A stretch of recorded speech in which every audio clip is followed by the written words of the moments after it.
চারানা দান করুন, এক পয়সা দান করুন। দান না করলে হাত শুদ্ধ হয় না। যারা দান করে না শুধু যক্ষের মতো ধন জমায়, উৎপাতের ধন চিৎপাতে যায়। এই দেখুন এত বড় অনুষ্ঠান হচ্ছে, কত লক্ষ লক্ষ টাকা খরচ। আমরা যদি একটু সবাই মিলে সাহায্য করি তাহলে এই অনুষ্ঠান হতে কোনো কষ্ট হবে না। মোটটা যদি একটু খুলি, এখানে যদি আপনারা 500,000 টাকা দেন, আপনাদের ঘর বাড়ি বিক্রি করা হবে না, বিক্রি করতে লাগবে না। আর যদি নাও দেন, বিল্ডিং একটা বেশি করতেও পারবেন না। কিন্তু যদি আপনারা দেন তবে ওই টাকাটার আপনার সদ্ব্যবহার হলো। অর্থ যদি সঠিক কাজে ব্যয় না হয় তাহলে এই অর্থই অনর্থ হয়ে যায়। আরেকটা কথা মনে রাখবেন, আপনার 1 টাকা আছে, 1 পয়সা হলেও দান করতে হবে।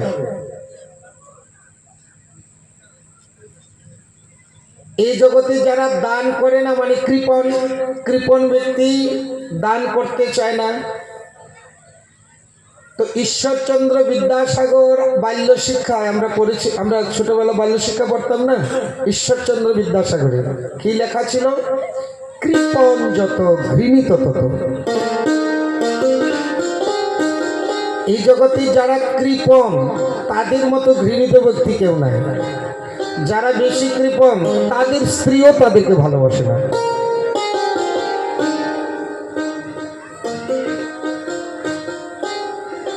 আর বলছে, শাস্ত্র বলছে কৃপণ ব্যক্তির ঘরে কিছু খাবেন না, তাহলে ওই দোষ আপনাকে লাগবে।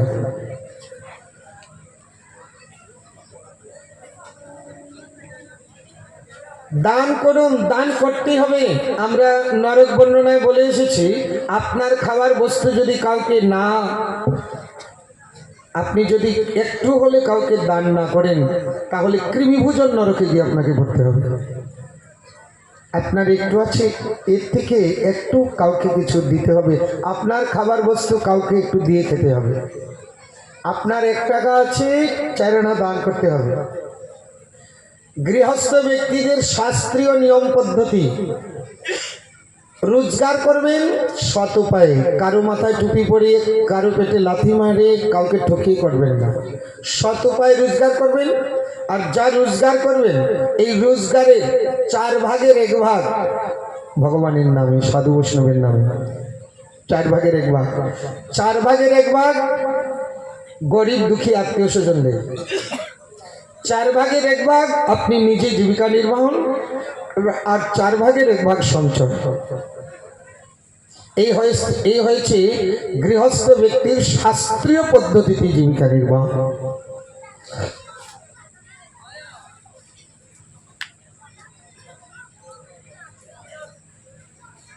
এক কৃপণ ব্যক্তির কথা মনে পড়ে গেছে, না বলে পারছি না, খুব বোঝার মতো কথা। এক ব্যক্তি খুব কৃপণ, কৃপণ মানে জন্মের কৃপণ। তো গুরু দীক্ষা নিয়েছে। এখন দীক্ষা তো নিয়েছে, কৃপণ ব্যক্তি ভাবতেছে দীক্ষা তো নিচ্ছি, এতদিন এত কষ্ট করে ধন সম্পদ জমিয়েছি, গুরুদেব না জানি কি আদেশ করে। এখন গুরুদেব বুঝতে পেরেছে বেটা কৃপণ শিষ্য।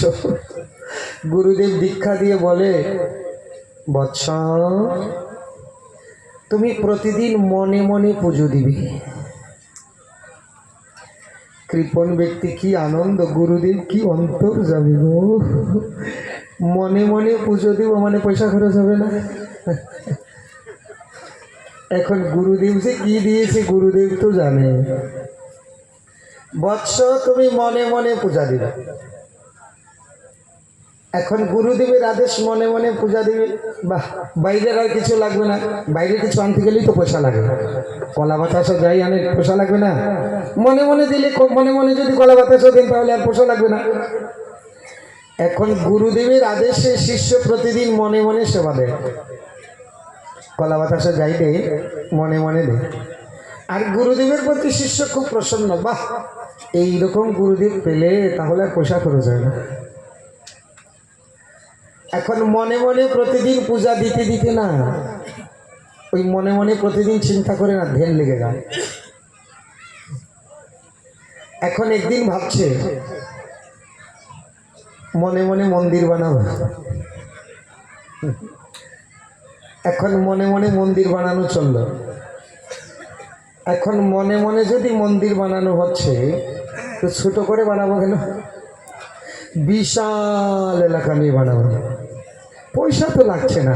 মনে মনে তো মনে মনে যদি মন্দির বানাবো তাহলে ইট বালি পাথর বয়ে লাভ আছে, সোনা দিয়ে বানাবো। এখন মনে মনে মনের মন্দির চলছে, স্বর্ণ দিয়ে বিশাল মন্দির, পয়সা তো লাগছে না। বিশাল মন্দির বানিয়েছে। এখন মন্দিরের মধ্যে তো ঠাকুর প্রতিষ্ঠা করতে হবে। এখন স্বর্ণের মন্দিরে কি আর পাথরের বিগ্রহ বসানো যাবে? ওই বিগ্রহ সোনার, সোনার মন্দিরে সোনার বিগ্রহ। এখন প্রতিষ্ঠা উৎসব করতে হবে না? নতুন মন্দির করলে প্রতিষ্ঠা উৎসব করতে হবে। তো উৎসব যদি করতে হবে তার দু চারজন নিমন্ত্রণ করে লাভ কি? সারা আসাম না, কম হয়ে গেছে। ভারতবর্ষ যেমন রাম মন্দির প্রতিষ্ঠা, তাই না? মনে মনে তো একেবারে সারা দেশ নিমন্ত্রণ করলো মনে মনে। এখন মনের মন্দির, মনের ঠাকুর, মনের নিমন্ত্রণ। এখন রান্না বাড়াটা তো মনে মনে করতে হবে। এখন মনে মনে যখন প্রসাদের আয়োজন করবে তো আর খিচুড়ি করে লাভ আছে? সব পুষ্পান্ন মিষ্টান্ন হবে। আর মনে মনে যখন রান্না হবে তো আর সরষের তেল দিয়ে কি রান্না করে? সব ঘি দিয়ে হবে। এখন মনে মনে রান্না বাড়া চলছে, সব পুষ্পান্ন মিষ্টান্ন, সব ঘিয়ের। আর মনে মনে নিমন্ত্রণ, লোক আসতে শুরু করলো, বিশাল উৎসবের আয়োজন মনে মনে। এখন প্রতিষ্ঠা করতে গিয়ে ঠাকুরকে ভোগ লাগাবে। এখন ভোগ লাগাতে গিয়ে বড় সোনার থালায় মিষ্টান্ন, মিষ্টান্ন যেই দিতে যাচ্ছে ওই কৃপণতা দোষটা গিয়ে এখানে প্রবেশ করেছে। এতক্ষণ তো বড় বড় সব হয়েছে, তো পায়ের যখন দিতে যাচ্ছে, মিষ্টান্ন যখন দিতে যাচ্ছে, এখন হাতা দিয়ে দিচ্ছে, তো চামচ দিয়ে দিচ্ছে, দিতে গিয়ে ভাবছে বেশি হয়ে যাচ্ছে, একটু কম দে, একটু কম দে, বেশি হয়ে যাচ্ছে, একটু কম দে। ভগবান আর সহ্য করতে পারলেন না, একটা কৃপণ মনে মনে দিচ্ছিস তাও কৃপণতা। এখন কৃপণ ব্যক্তি দেখছে কি, ভগবান ওই যে সোনার ঠাকুর প্রতিষ্ঠা করেছে, তো এখন ঠাকুর আর সহ্য করতে পারলেন না। ঠাকুর কি করেছে? চিন্ময় হয়ে আর কৃপণের হাত ধরেছে, হাত ধরে বলছে, আই বেটা দেখ তো, সব দেখ, মনে মনে দিচ্ছিস তবু কৃপণতা করছিস, সব দেখ। যেই ঠাকুর এসে হাত ধরেছে, কৃপণ ব্যক্তি বলছে, প্রভু আমি মনে মনে দিচ্ছিলাম তবু কৃপণতা, তোমার কত কৃপা, তুমি আমার হাত ধরে কেড়ে নিয়েছ, আজ থেকে আমার যা আছে সব তোমার চরণে সমর্পণ করে দিলাম। বলিয়ে ভক্তবৎসল ভগবান কি জয়, জয় শ্রী রাধে।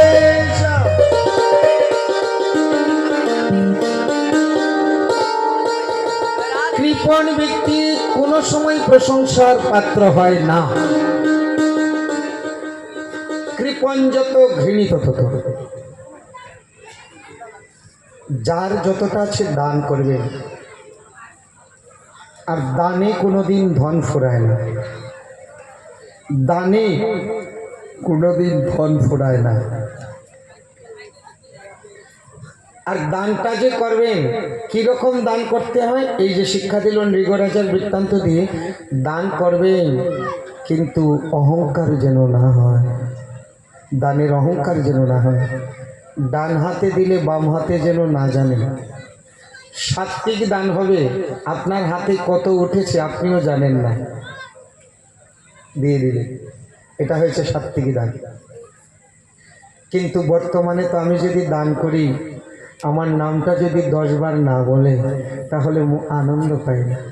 মনে রাখবেন, দান করার পর যতবার আপনার নামটা উচ্চারণ হবে ততই আপনার দানের ফল ক্ষয় হবে।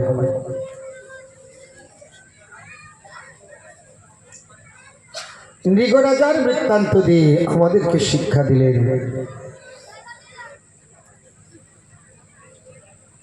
এরপরে ভগবান শ্রীকৃষ্ণকে যুধিষ্ঠির মহারাজ নিমন্ত্রণ করলেন যে আমি রাজসূয় যজ্ঞ করব।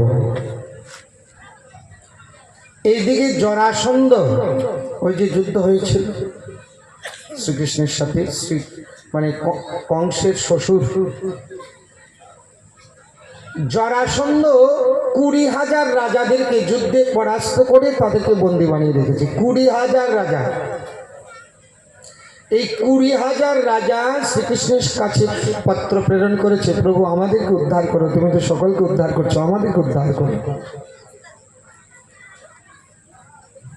20,000 রাজা শ্রীকৃষ্ণের কাছে চিঠি লিখলেন যে আমাদেরকে উদ্ধার করুন প্রভু। এদিকে যুধিষ্ঠির মহারাজ চিঠি লিখলেন রাজসূয় যজ্ঞ করবে। তো এক এক লীলায় কৃষ্ণ করেন কার্য 500। শ্রীকৃষ্ণ গেলেন হস্তিনায়, রাজসূয় যজ্ঞ করবেন। রাজসূয় যজ্ঞ করলে ঘোড়া ছাড়তে হয়, ঘোড়া পৃথিবী ঘুরে আসলে তবে রাজসূয় যজ্ঞ সম্পন্ন হবে। এখন ঘোড়া যেদিকে যেদিকে যায়, ঘোড়াকে যদি কেউ আটকায় তার সাথে যুদ্ধ করে ঘোড়া ছাড়িয়ে নিয়ে আসতে হবে। অন্যান্য দিকে অন্যজন গেল, আর জরাসন্ধের দেশে গেলেন শ্রীকৃষ্ণ, ভীমসেন, অর্জুন। গেলেন তো গেলেন, ব্রাহ্মণের বেশ ধরে গেলেন। ওই যে 18 বারের বার ব্রাহ্মণদেরকে যজ্ঞে বসিয়ে গিয়েছিলেন, ব্রাহ্মণদেরকে যজ্ঞে বসিয়ে গিয়েছিলেন। আর ওই সময় শ্রীকৃষ্ণ জেনেই পরাজয় স্বীকার করেছেন, সেই থেকে ব্রাহ্মণদেরকে খুব শ্রদ্ধা করে। ব্রাহ্মণরা যা চায় তাই দেয়, ব্রাহ্মণের খুব ভক্ত হয়ে গেলেন। শ্রীকৃষ্ণ জানলেন যে জরাসন্ধ ব্রাহ্মণের ভক্ত হলেন। শ্রীকৃষ্ণ, অর্জুন, ভীমসেন ব্রাহ্মণ রূপ ধারণ করে জরাসন্ধের বাড়ি থেকে উপস্থিত। সকালবেলা প্রতিদিন ব্রাহ্মণদেরকে অনেক কিছু দান করে জরাসন্ধ দেখলেন আজকে 3 জন নতুন ব্রাহ্মণ এসেছে। নতুন ব্রাহ্মণ শ্রীকৃষ্ণ, ভীমসেন, অর্জুন। জরাসন্ধ বলছি আপনাদেরকে দেখে নতুন মনে হচ্ছে, আপনারা কি চান বলুন, ব্রাহ্মণ আমার কাছে খালি হাতে যায় না। শ্রীকৃষ্ণ, অর্জুন, ভীমসেন 3 জন একসাথে বলে উঠলেন আমরা যুদ্ধ চাই। জরাসন্ধ বলছে ব্রাহ্মণ তো যুদ্ধ চায় না, ব্রাহ্মণ তো টাকা পয়সা সোনা দানা চায়, আর আপনাদের দেহের গঠন দেখে মনে হচ্ছে না আপনারা ব্রাহ্মণ। আর ভীমসেনের দেহের গঠন তো পুরাই আলাদা, যারা মল্লযুদ্ধ করে কুস্তিগীর যারা, তাদের দেহের গঠনটাই আলাদা। আর এর মধ্যে আবার ভীমসেন, অর্জুন একেবারে ক্ষত্রিয়ের মধ্যে প্রধান।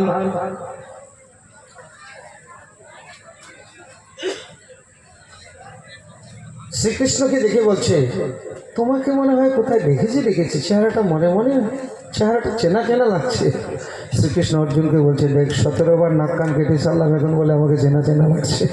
হ্যাঁ, তোমাকে কোথায় দেখেছি মনে হচ্ছে। জরাসন্ধ বলছে আপনাদের আসল পরিচয় কি? কেননা ব্রাহ্মণেরও যজ্ঞসূত্র থাকে, ক্ষত্রিয়েরও যজ্ঞসূত্র থাকে, তো যজ্ঞসূত্র তো আছেই। হ্যাঁ, আপনাদের আসল পরিচয়টা। তখন অর্জুন বলছেন আমি গান্ধিধারী অর্জুন, ভীমসেন বলছেন আমি গদাধারী ভীম, শ্রীকৃষ্ণ বলছে আমি তোমার পুরানা শত্রু নটখট কানাইয়া। আচ্ছা, তোমরা আমার ভয়ে ব্রাহ্মণ বেশ ধারণ করে এসেছো, আর ভয় না। যেহেতু ব্রাহ্মণ আমার পূজনীয়, তো ব্রাহ্মণ বেশ ধারণ করেছো আমার ভয়ে, আর ভয় নাই, তোমাদেরকে কিছু করব না, ব্রাহ্মণদের মতোই তোমাদেরকে সেবা করব। কিন্তু তোমরা যে আমার কাছে যুদ্ধ চেয়েছো, ক্ষত্রিয়ের কাছে যুদ্ধ চাইলে তো যুদ্ধ দিতে হয়, এখন কি করা হবে? ঠিক আছে, দিনের বেলা যুদ্ধ করব, রাত্রের বেলা তোমাদেরকে ব্রাহ্মণ হিসাবে সেবা করব। এই দেখুন জরাসন্ধের ধর্ম। আচ্ছা, যুদ্ধ যে করবে, কে কে আমার সাথে যুদ্ধ করবে? অর্জুন বলছে আমার সাথে যুদ্ধ করুন। জরাসন্ধ বলছে তুমি একটা বালক, তোমার সাথে যদি যুদ্ধ করি লোকে আমাকে বলবে কি? আমার একটা মান সম্মান আছে না? শ্রীকৃষ্ণ বলছে আমার সাথে যুদ্ধ করুন, বলে পলাতকের সাথে আমি যুদ্ধ করি না। 17 বার যে ও পলিয়ে গেছে এটা বলে না, একবার শ্রীকৃষ্ণ পলায়ন করেছে, এই কথাই বারবার বলছে। বলছে পলাতকের সাথে আমি যুদ্ধ করি না। ভীমসেন বলছে তাহলে আমার সাথে করুন, বলে হ্যাঁ তোমার সাথে করলেও করা যায়, ঠিক আছে, যুদ্ধ যখন চেয়েছো তো দিতে তো হবে যুদ্ধ, ঠিক আছে তোমার সাথে করব। এখন ভীমসেনের সাথে যুদ্ধ হচ্ছে, যুদ্ধ হতে হতে 27 দিন পর্যন্ত যুদ্ধ হয়েছে, কেউ কাউকে হারাতে পারে না, কেউ কাউকে হারাতে পারে না। একদিন ভীমসেন শ্রীকৃষ্ণকে এসে বলছে, প্রতিদিন তো রাত্রে এক ঘরেই থাকে, শ্রীকৃষ্ণকে বলছে কানাই ভাই চলো পালাই, ওর সাথে পারা যায় না। শ্রীকৃষ্ণ বলছে ছি ছি ছি ছি ছি, ক্ষত্রিয়ের মুখে পালানোর কথা, তাও আবার পৃথিবীর শ্রেষ্ঠ গদাধারী ভীমসেনের মুখে। ক্ষত্রিয় হয়তো মরবে নয়তো মারবে, ক্ষত্রিয় কোনোদিন যুদ্ধক্ষেত্রে পিছন দিবে না। যুদ্ধক্ষেত্রে যদি পালিয়ে আসে তাকে বলা হয় কায়ের। আর ভীমসেন তোমার মুখেই কথা, কি করবো কানাই, ওর সাথে যে পারছি না। ভগবান বলছে পারবে কি করে, শুধু তো যুদ্ধ করো, আমার দিকে তো তাকাও না। বাহ, যুদ্ধ করতে হবে আবার তোমার দিকে তাকাতে হবে, বলে হ্যাঁ। পরদিন যুদ্ধে গেছে, এদিকে যুদ্ধ করছে, আবার কৃষ্ণের দিকে তাকাচ্ছে, কৃষ্ণের দিকে যেই তাকাচ্ছে শ্রীকৃষ্ণ একটা ঘাস নিয়ে 2 ভাগ করে 2 দিকে চিড়ে ফেলে দিল। ভীমসেন বুঝলেন আচ্ছা এই তত্ত্ব। জরাসন্ধকে ধরলেন, ধরে 2 পায়ে ধরে 2 ভাগ করে 2 দিকে ফেলে দিলেন, কিন্তু আবার লাফাতে লাফাতে এসে আবার জোরে লেগে গেল। ওই দিন যুদ্ধ শেষে গিয়ে বলছে তোমাকে দেখে তো যুদ্ধ করলাম, কোথায় মরলো তো না, বধ হলো না। শ্রীকৃষ্ণ বলছে দেখেছ কিন্তু ভালো করে দেখো নাই, ভালো করে দেখো নাই। আচ্ছা বলুন তো, রাত্রিবেলা এক ঘরেই থাকে, বলে দিতে পারে না কিভাবে যুদ্ধ করবে, না ওই যুদ্ধ করতে হবে শ্রীকৃষ্ণের দিকে তাকাতে হবে। তার থেকে কি শিক্ষা পাওয়া গেল? তার থেকে শিক্ষা হচ্ছে যুদ্ধ করতে হবে, শ্রীকৃষ্ণের দিকে লক্ষ্য রাখতে হবে, মানে সংসারও করো, সংসার করো, লক্ষ্য রাখো শ্রীকৃষ্ণের দিকে। যদি শ্রীকৃষ্ণের দিকে লক্ষ্য না রাখো, শুধু সংসারেই করো, তাহলে সংসারকে জয় করতে পারবে না। যেমন জরাসন্ধকে জয় করতে পারলেন না শ্রীকৃষ্ণের দিকে না তাকিয়ে, তাই এই সংসার রূপী জরাসন্ধকে জয় করতে পারবে না যদি শ্রীকৃষ্ণের দিকে লক্ষ্য না থাকে। তাই সংসার করো আর লক্ষ্য রাখো শ্রীকৃষ্ণের দিকে, আমাদেরকেই শিক্ষা দিলেন। পরদিন আবার যুদ্ধে গেলেন, যুদ্ধে গিয়ে শ্রীকৃষ্ণের দিকে ভালো করে তাকাচ্ছে, তো শ্রীকৃষ্ণ একটি ঘাস নিয়ে আবার 2 ভাগ করে ডান দিকেরটা বাম দিকে, বাম দিকেরটা ডান দিকে ফেলে দিলেন। ভীমসেন বুঝতে পারলেন আচ্ছা এই তত্ত্ব। জরাসন্ধকে আবার ধরলেন, ধরে 2 ভাগ করে ডান দিকেরটা বাম দিকে, বাম দিকেরটা ডান দিকে ফেললেন। জরাসন্ধ বধ হলো, আর 20,000 রাজাদেরকে জরাসন্ধের বন্দি থেকে উদ্ধার করলেন। সব রাজারা শ্রীকৃষ্ণকে স্তুতি করতে লাগলেন, বলি ভক্তবৎসল ভগবান কি জয় জয় শ্রী রাধে। জরাসন্ধ বধ হল। এখন রাজসূয় যজ্ঞের সূচনা হলো। রাজসূয় যজ্ঞের মধ্যে যত বড় বড় মুনি ঋষিরা সবাই আসলেন।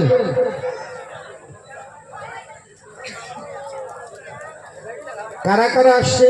ব্যাসদেব, ভরদ্বাজ, সুমন্ত, গৌতম, অসিত, বশিষ্ঠ, চবন, কর্ণ, মৈত্রেয়, কবচ, ত্রিত, বিশ্বামিত্র, বামদেব, সুমতি, জৈমিনী, ক্রতু, পৈল, পরাশর, গর্গ, বৈশম্পায়ন, অথর্বা, কশ্যপ, ধৌম্য, পরশুরাম, শুক্রাচার্য, আসুরি, বিধিপুত্র, মধুচন্দ্রা, বীরসেন, অকৃতব্রণ, ধর্মরাজ, যুধিষ্ঠির, দ্রোণাচার্য, কৃপাচার্য, পিতামহ ভীষ্ম, ধৃতরাষ্ট্র, বিদুর, দুর্যোধনের সাঙ্গপাঙ্গ সব নিয়ে সেখানে উপস্থিত। দেখুন কিরকম সভাটা, রাজসূয় যজ্ঞ হবে।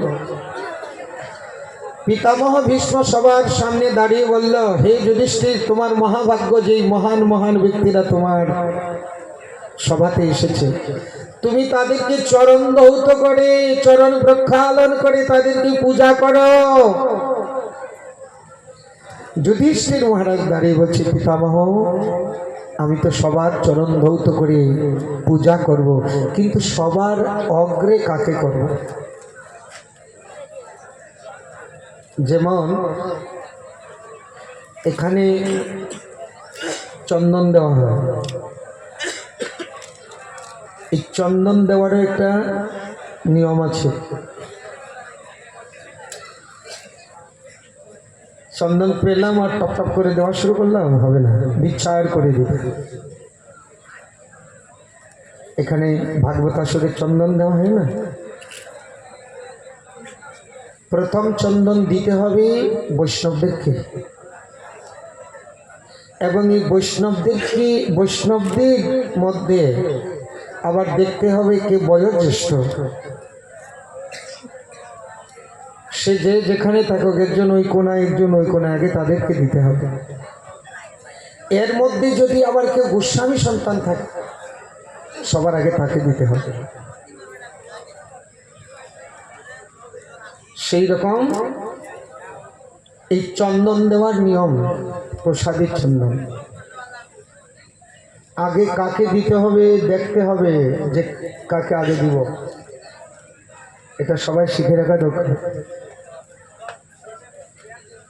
চন্দন কাকে আগে দিতে হবে, এর মধ্যে যারা বৈষ্ণব, যারা প্রসাদ বুঝি, তাদেরকে আগে দিতে হবে। এর মধ্যে যারা বয়স্ক, তাদেরকে আগে দিতে হবে,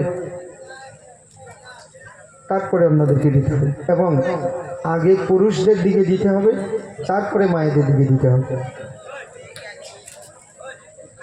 আবার যিনি দিবেন, পুরুষ ব্যক্তি মায়েদেরকে দিবেন না, মায়েরা পুরুষদেরকে দিবেন না। পুরুষদেরকে যখন দেওয়া হবে তখন একজন পুরুষই দিবেন, মায়েদেরকে যখন দেওয়া হবে একজন মাই দিবেন। এই চন্দন দেওয়ার নিয়ম। তাহলে এত এত মহান ব্যক্তির সামনে কাকে আগে পূজা করা হবে, যদি এলোমেলো হয়ে যায় তাহলে অপরাধ হয়ে যাবে। মাদ্রীপুত্র সহদেব দাঁড়িয়ে বললেন, হে পিতামহ, আমার মতে সর্বাগ্রে শ্রীকৃষ্ণকে পূজা করা একান্ত কর্তব্য। পিতামহ ভীষ্ম বললেন, তোমার প্রস্তাবে আমি সহমত, অনুমোদন করলাম। একজন প্রস্তাব দেয়, একজন সহমত প্রকাশ করে, এটাই সভার নিয়ম। তোমার প্রস্তাবে আমি সহমত পোষণ করলাম, অতি উত্তম। সভা স্তব্ধ, কেউ কিছু বলছে না, কিন্তু শিশুপাল রেগে তেলে বেগুন হয়ে গেছে। শিশুপাল উঠে বলছে, বাহ, এই সহদেব 3 দিনের ছেলে কি বলতে না কি বলে ফেলেছে। আচ্ছা, ও না হয় বাচ্চা মানুষ, কিন্তু এই যে এত বছরের বুড়ো, চুলদারি সব পেকে গেছে, এই খালি বাতাসেই বুড়ো হয়েছে। পিতামহ ভীষ্মকে অপমান করছে প্রথম। উনি ওর কথায় কি করে সহমত প্রকাশ করলো? ওনার ব্রহ্মচারী প্রতিজ্ঞা, এগুলো ঢং ঢং মানুষের সম্মান পাওয়ার লাগে, পিতামহ ভীষ্মকে অপমান করা শুরু করে দিচ্ছে। ভীমসেন তো উঠে দাঁড়িয়ে গেছে, এই শিশুপাল সাবধান, যুধিষ্ঠির মহারাজ বলছে, ভীমসেন বসো, ও আমাদের অতিথি, বসো বসো বসো, অতিথিকে অপমান করতে না। এখন শ্রীকৃষ্ণকে নিন্দা বন্ধ করা শুরু করে দিয়েছে। কি নিন্দা? এত মহান মহান ব্যক্তি থাকতে, ব্যাসদেব, ঋষি পরাশর, বৈশিষ্ট্য, দ্রোণাচার্য, কৃপাচার্য, এত মহান মহান ব্যক্তি থাকতে আর যার বাপের ঠিক নাই, শ্রীকৃষ্ণকে বলছে এই কামার গোয়ালা। এই দেখুন, শিশুপাল শ্রীকৃষ্ণের নামটা বলে না, বলে কামার গোয়ালা। কেননা কৃষ্ণ নাম নিলে তো পাপ ক্ষয় হয়ে যাবে, তো যারা পাপী কৃষ্ণ নাম নেয় না বা ওদের মুখ দিয়ে আসে না, বলে কামার গোয়ালাকে আগে, ওর বাবার ঠিক নাই, কেউ বলে নন্দরাজার পুত্র, কেউ বলে বসুদেবের পুত্র, যার পিতারই পরিচয় না। আবার ও রাজাও না, রাজা তো উগ্রসেন, রাজাও না, আবার রাজার মতো পোশাক পরে, ওর সব কিছু অশাস্ত্রীয়, এগুলো সহ্য করার মতন না। আবার কি করে, যুদ্ধ থেকে পালিয়ে গিয়ে ওই সাগরের মধ্যে বাস করে, সাগরের মধ্যে বাস করে আবার কখনো কখনো বের হয়ে অসুরের মতো কাউকে বধ করে। যখন এসব কথা বলছে না, এই দেখুন ভগবান শ্রীকৃষ্ণকে কি বলছে। বলরাম ছিল বসে বসে, এই শিশুপাল সাবধান হয়ে যা। শ্রীকৃষ্ণ বলছে, দাও ভাইয়া, রাগ করো না, থামো থামো থামো। বলে, বাহ, তোমার নিন্দা বলবে আমি শুনবো, এটাই নাকি? বলে, তোমার শোনার ইচ্ছা হয় তুমি শোনো। শ্রীকৃষ্ণ বলছে, আমি শুনছি না দাদা, আমি গুনছি। কি গুনছি? বলে, পিসিমার সাথে কথা দিয়েছিলাম 100টা অপরাধ ক্ষমা করব, তো 97টা হয়ে গেছে, আরো 3টা বাকি আছে। এই শিশুপাল, আরো 3টা বাকি আছে, পূরণ করে নে। যখনই বলছে আরো 3টা বাকি আছে, আরো ফুলে ভেবে গেছে। এই কামার গোয়ালা, তুই কি করবি রে? তোর কি করার ক্ষমতা আছে? হ্যাঁ, তোর কি করার ক্ষমতা আছে? এমন এমন ভাবে শ্রীকৃষ্ণকে বলছে, বর্ণাশ্রম ভ্রষ্ট, তুমি বর্ণাশ্রম ভ্রষ্ট, তোমার নাই কোনো আশ্রম, নাই কোনো বর্ণ, ক্ষত্রিয় না বৈশ্য, তোমার বর্ণ নাই, তোমার আশ্রম নাই, তুমি ব্রহ্মচার্যী না বানপ্রস্থ না সন্ন্যাস, কোনো, তুমি বর্ণাশ্রম ভ্রষ্ট, আবার উচ্চ কুলে জন্ম নাই, তুমি সমস্ত ব্যাগ ধর্ম বহিষ্কৃত। যখন এই 100টা পূরণ হয়ে গেল, বলছে, শিশুপাল এবার তৈরি হয়ে যাও, তুমি তৈরি হয়ে যাও। সাথে সাথে সুদর্শনকে ডাকলেন, সুদর্শনকে ডাকার সাথে সাথে সুদর্শন আসলে সুদর্শন ছেড়ে দিলেন। সুদর্শন যখন ছেড়ে দিলেন, সুদর্শন যাচ্ছে শিশুপালের দিকে, তো যাচ্ছে ওই দুর্যোধন আর শকুনি যেখানে বসেছিলেন ওদের সামনে দিয়ে বনবন বনবন বনবন করতে করতে যাচ্ছে। মানে দুর্যোধন আর শকুনিকে দেখিয়ে দিল, এই তোরাও সাবধান হয়ে যায়। মানে যাচ্ছে তো দুর্যোধন আর শকুনির সামনে দিয়ে যাচ্ছে। সকলের সামনে, সভার মধ্যে শিশুপালের মস্তক ধরাশায়ী হয়ে গেল, শিশুপালকে বধ করল। তারপরে রাজস্ব যজ্ঞ শুরু হলো। এই রাজস্ব যজ্ঞের মধ্যে বিশাল সভা, তো কোনো অনুষ্ঠান হলে বিশেষ করে যারা রসইর কাজ করবে তারা একটু শক্তিশালী চায়, কমজোরি মানুষই রান্না বাড়া করতে পারে। তো এই রাজস্ব যজ্ঞের রান্নার দায়িত্ব নিলেন ভীমসেন। ভীমসেন শুধু গদা ঘোরাতে পারে না, রান্নাও করতে পারে খুব সুন্দর। এটা একটা বিশেষ, রসইটা একটা বিশেষ কলাবিদ্যা। তো ভীমসেন নিলেন রান্নার দায়িত্ব, পাকশালার দায়িত্ব। দুর্যোধনকে দিলেন কোষাধ্যক্ষ, কেশিয়া। কর্ণকে দিলেন দান করার ভার। কর্ণের হাতে